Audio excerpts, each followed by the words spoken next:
Assalamualaikum warahmatullahi wabarakatuh. Jumpa lagi dengan saya Muhammad Taufik Nik dalam kanal yang bertagline To be a great Muslim Planner. Bismillah, alhamdulillah, Allahumma salli wa sallim wa barik ala rasulillah wa ba'du. Subhanaka la ilma lana illa ma 'allamtana innaka antal alimul hakim. Pemirsa yang dirahmati Allah Subhanahu wa taala, kita akan melanjutkan materi yang sebelumnya sudah kita bahas, yakni tentang definisi iman. Pada pertemuan sebelumnya, video kita sebelumnya, kita sudah membahas tentang satu hal, bahwa iman itu adalah at-tasdiqul jazim. Bagi pemirsa yang belum mengikuti konten video sebelumnya, silahkan nanti dicari. Mudah-mudahan dengan demikian akan bisa mendapatkan pemahaman yang holistik, yang menyeluruh tentang makna iman. Pemirsa yang dirahmati Allah Subhanahu wa taala, kembali kepada papan tulis. Ya, ini masih persis seperti yang tulisan sebelumnya. Jadi, iman itu adalah proses pembenaran sampai pada level pasti. Yang dinamakan pasti itu adalah berdasarkan fakta. Iman itu kan sebuah persetujuan atas sebuah pernyataan. Jadi ada pernyataan begini, semua manusia pasti mati. Itu pernyataan. Kemudian kita melakukan persetujuan.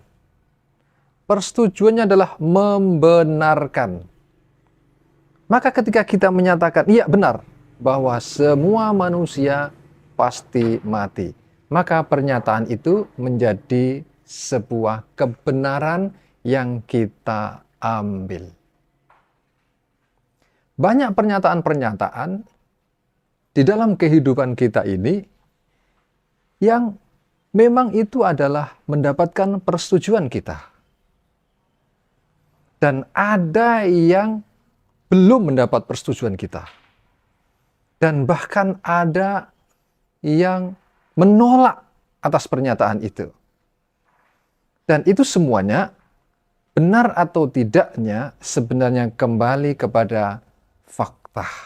Al-mutabiqu lil waqi'i, yakni sesuai dengan fakta. Jadi iman untuk melahirkan pembenaran sampai derajat pasti 100% benar, maka dia harus bersandar pada fakta. Jadi kenyataannya memang manusia benar-benar mati, kan gitu. Tidak ada seorang pun di dalam dunia ini yang nggak mati. Faktanya memang begitu. Jadi itulah menjadi sebuah kebenaran.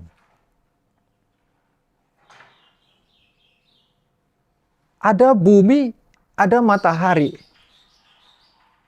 Matahari bersinar setiap hari.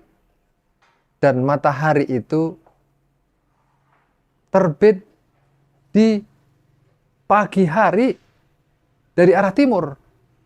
Dan matahari terbenam di arah barat.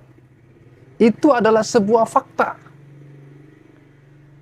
Jadi kalau ada pernyataan begini, matahari terbit di timur, tenggelam di barat, itu adalah pernyataan. Dan ketika kita membenarkannya, itu adalah sebuah kebenaran yang kita ambil. Ada berapa pernyataan? Ada berapa pernyataan selama kita hidup ini? Ungkapanlah, pernyataanlah, atau mungkin juga opini misalnya begitu.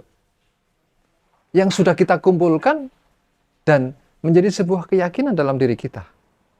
Dan itulah harus diklarifikasi. Cara mengklarifikasinya adalah ada faktanya apa tidak. Sesuai dengan fakta apa tidak. Apabila tidak ada faktanya, tidak sesuai dengan fakta, maka pernyataan itu tidak sama dan sebangun dengan kenyataan. Maka berarti keimanan yang kita peroleh ketika tidak sesuai dengan kenyataan, berarti itu adalah tidak menghasilkan kebenaran 100%. Saat itulah ketika kita sudah mengklarifikasinya, ternyata tidak benar-benar, haruslah kita letakkan dan kita mengambil yang benar-benar sesuai dengan fakta. Pemirsa yang dirahmati Allah Subhanahu wa Ta'ala, dan itu melalui proses berpikir yang sederhana. Meskipun nanti akan kita sampaikan ada level berpikir, kita masih pada level berpikir yang sederhana, yang namanya at-tafkir. At-tafkir ini proses berpikir.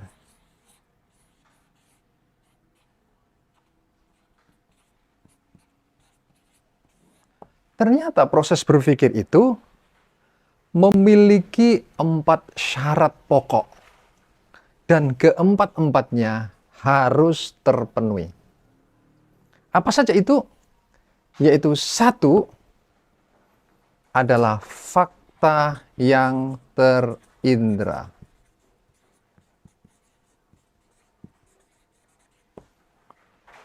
Jadi, pikiran ini akan bisa bekerja apabila ada fakta yang terindra. Karena pikiran itu baru bisa bekerja apabila punya data, dan data itu adalah dikirim, diproses oleh indera melalui penginderaan. Kemudian dia dikirim kemana? Dikirim kepada otak. Tentu syaratnya otaknya harus sehat. Maka oleh karena itu orang yang otaknya nggak sehat, misalnya ODGJ atau bahkan gila, tentu tidak terjadi proses berpikir yang melahirkan kebenaran. Kemudian yang mohon maaf, masih salah sebelum itu ya. Jadi yang kedua adalah indera ya, penginderaan. Terjadi penginderaan. Jadi kalau ada fakta, tidak terjadi penginderaan. Tidak punya penglihatan, tidak punya pendengaran, tidak punya pengecapan, tidak punya perabaan, ya, tidak punya penciuman. Maka tidak bisa menangkap fakta. Baru kemudian yang ketiga adalah otak. Dan di dalam otak ini sudah tersimpan informasi sebelumnya yang selama ini sudah kita kumpulkan sejak dahulu. Itulah yang namanya adalah informasi sebelumnya. Pemirsa yang dirahmati Allah Subhanahu wa Ta'ala, ada sesuatu yang harus ditekankan di sini dalam proses berpikir itu adalah bertemunya fakta sama informasi sebelumnya. Apabila ada fakta di proses penginderaan dimasukkan ke dalam otak, orang bisa saja tidak paham kalau tidak ada informasi sebelumnya. Jadi kalau dalam diri kita dihadapkan pada sebuah tulisan, tulisan itu adalah tulisan kuno. Kita tidak pernah mengenalnya, kita tidak pernah belajar. Maka tidak akan terjadi proses berpikir. Kita tidak paham. Nah, oleh karena itu, di dalam proses mendapatkan kebenaran itu, itulah yang harus diperoleh lebih dulu adalah pemahaman. Pemahaman inilah yang akan meningkatkan, melahirkan kesadaran. Kesadaran itu mulai dari yang rendah sampai tingkat yang tinggi, dan itu diperoleh melalui proses berpikir. Jadi sekali lagi, di dalam proses keimanan itu, kembali kepada yang kedua adalah al-mutabiqu lil waqi'i, sesuai dengan fakta. Nah, yang sudah kita bahas tadi adalah fakta-fakta yang terindra. Tentu akan ada fakta-fakta yang tidak terindra Karena indera manusia itu terbatas. Jadi tidak semua suara bisa ditangkap oleh telinga manusia. Tidak semua benda bisa dilihat oleh mata manusia yang punya penglihatan. Nah, oleh karena itu, bagaimana mendapatkan kebenaran, lalu menyimpulkan dan kemudian diimani sesuatu yang ada dan terjadi pada hal-hal yang di luar indera manusia. Mudah-mudahan apa yang kita bahas pada kali ini membawa manfaat dan keberkahan. Wassalamualaikum warahmatullahi wabarakatuh.